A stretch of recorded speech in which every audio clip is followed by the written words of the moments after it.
Kebetulan telco aku, talent koordinator di film ini memang ada Indigo. Dan dia bisa lihat. Nah, waktu aku masuk ke set, itu 3 orang tuh bingung gitu. Kayak, Mbak, tadi bukannya udah masuk ya? Kayak gitu loh. Terus dia bilang, dikosongin aja kamarnya. Nanti kita refund ke IO-nya.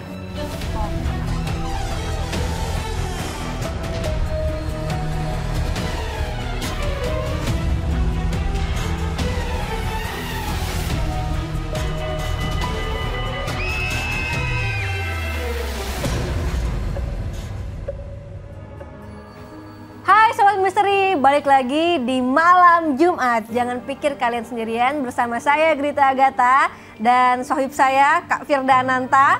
Gitu. Apa kabar?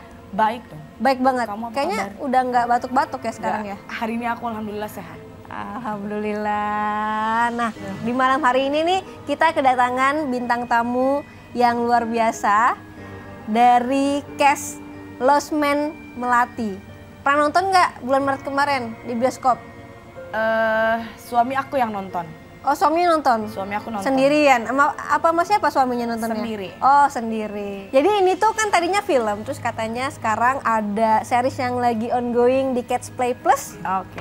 Oke, langsung aja kita panggil Kak Alexandra Gothardo dan Kak Imelda Terry. Apa kabar Kak Alexa Baik, sama Kak baik, Imel? baik. Terima baik. kasih. Ini lagi sibuk promo kayaknya ya? Iya.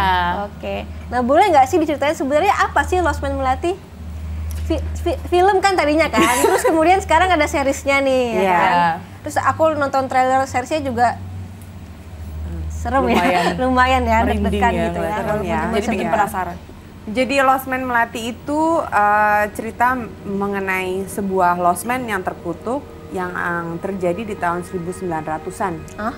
1900 ya. Jadi ini mix between Jawa dan Belanda.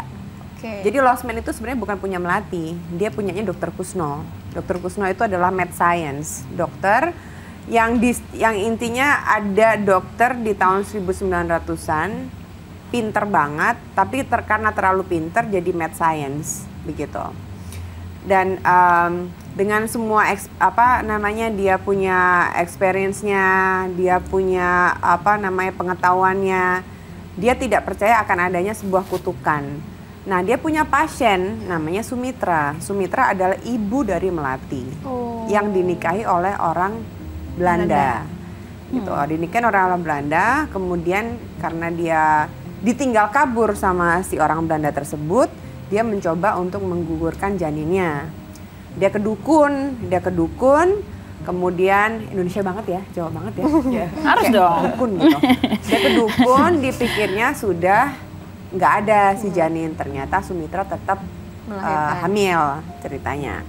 Nah, kemudian karena kutukan si dukun tersebut, dia mencoba untuk berobatlah ke Dr. Kusno. Dan Dr. Kusno dengan mad science-nya dia, ada sesuatu yang unik di Sumitra ini, gitu. Ada sesuatu yang unik. Sebenarnya Dr. Kusno juga punya tujuan. Dia punya istri yang dimana istrinya itu sudah bertahun-tahun koma. Dan dia sebenarnya sih di sini aku sendiri juga nggak tahu either itu koma atau udah mati. Yang penting gimana caranya organ-organ istrinya itu diganti sama orang-orang yang hidup. Jadi orang yang berobat di Dr. Kusno itu sebenarnya lama-lama akan dibuat mati karena organnya akan dipindahkan satu-satu ke istrinya, begitu. Jadi ada kejadian seperti itu. Nah, kemudian karena si Sumitra ini sudah dikutuk, ada kutukan yang ada di dalam tubuhnya. Waktu dibedah sama si Dr. Kusno terkontaminasi. Jadi kutukan itu masuk ke dia. Begitu ceritanya. Dan kedrag sampai tahun 1997. Jadi di dalam Lost Man, waktu kutukan itu keluar dari badannya Sumitra karena dibelah sama si Dr. Kusno, kutukan itu ada di Lost Man. Yang dimana Melati harus menyediakan tumbal untuk makannya si arwah-arwah yang ada di Lost Man tersebut. Gitu. Jadi setiap orang yang datang ke Lost Man tersebut pasti punya pengalaman bukan punya pengalaman, setiap tamu yang check-in pasti nggak keluar lagi karena mati. Jadi tumbal. Kamu mau mampir ke Losmen Melati boleh? Nanti tinggal kita bookingin ya. Agak serem ya. Keluar lagi ya. Iya, tapi matinya bukan dibunuh oleh Melati, bukan. Jadi matinya adalah everyone have a fear kan, punya fear, punya guilt ya kan. Misalnya contohnya yang paling gampang aja gitu, kamu takut sama spider ya kan, kamu check in di Losmen Melati, itu kamar bisa ngebaca atau mengeluarkan fear-nya kamu. Jadi tiba-tiba kamu ngeliat banyak spider segala macam gitu kan, and then you die inside of the room gara-gara spider, which is sebenarnya spidernya nggak ada. Oke. Ini kayaknya menurut aku sih lebih dari film horor biasa ya. Ya ini beda dengan horor. Indonesia kayaknya yang kebanyakan horor memang beda. Ini genrenya lumayan psychological horror ya. Ada ceritanya di dalam, ada perspektif dari hantu-hantunya juga, dari dunia gelap ini. Jadi ya.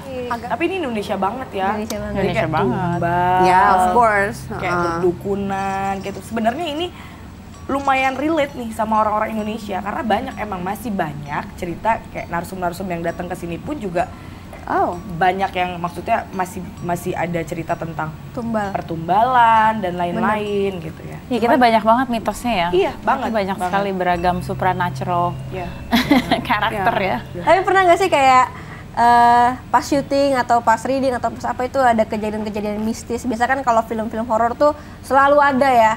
Kejadian mistis sih, itu tuh, aku tahu kelemahan aku adalah ketakutan. Aku berusaha untuk, mudah-mudahan aku nggak lihat yang aneh-aneh.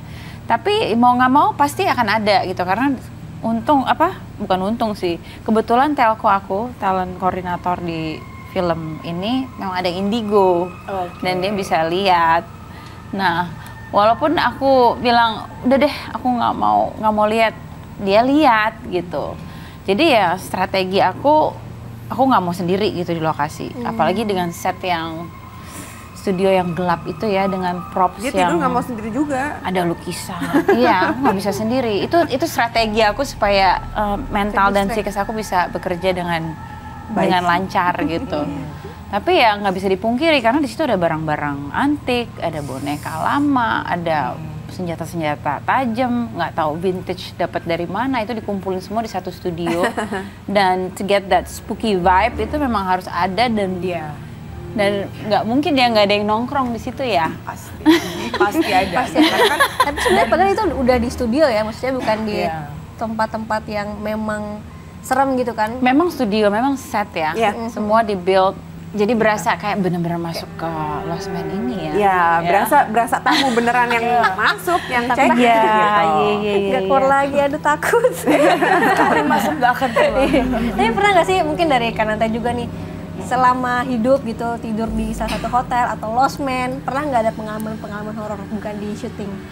Nah, waktu aku masuk ke set, itu 3 orang tuh bingung gitu. Kayak, Mbak, tadi bukannya udah masuk ya? Kayak gitu loh. Pasti makhluk gaib juga akan ada rasa ketertarikan buat apapun yang berbentuk manusia atau berbentuk sesuatu lukisan ciptaan Tuhan yang mirip banget, itu biasanya memang punya daya tarik sendiri buat makhluk gaib isi.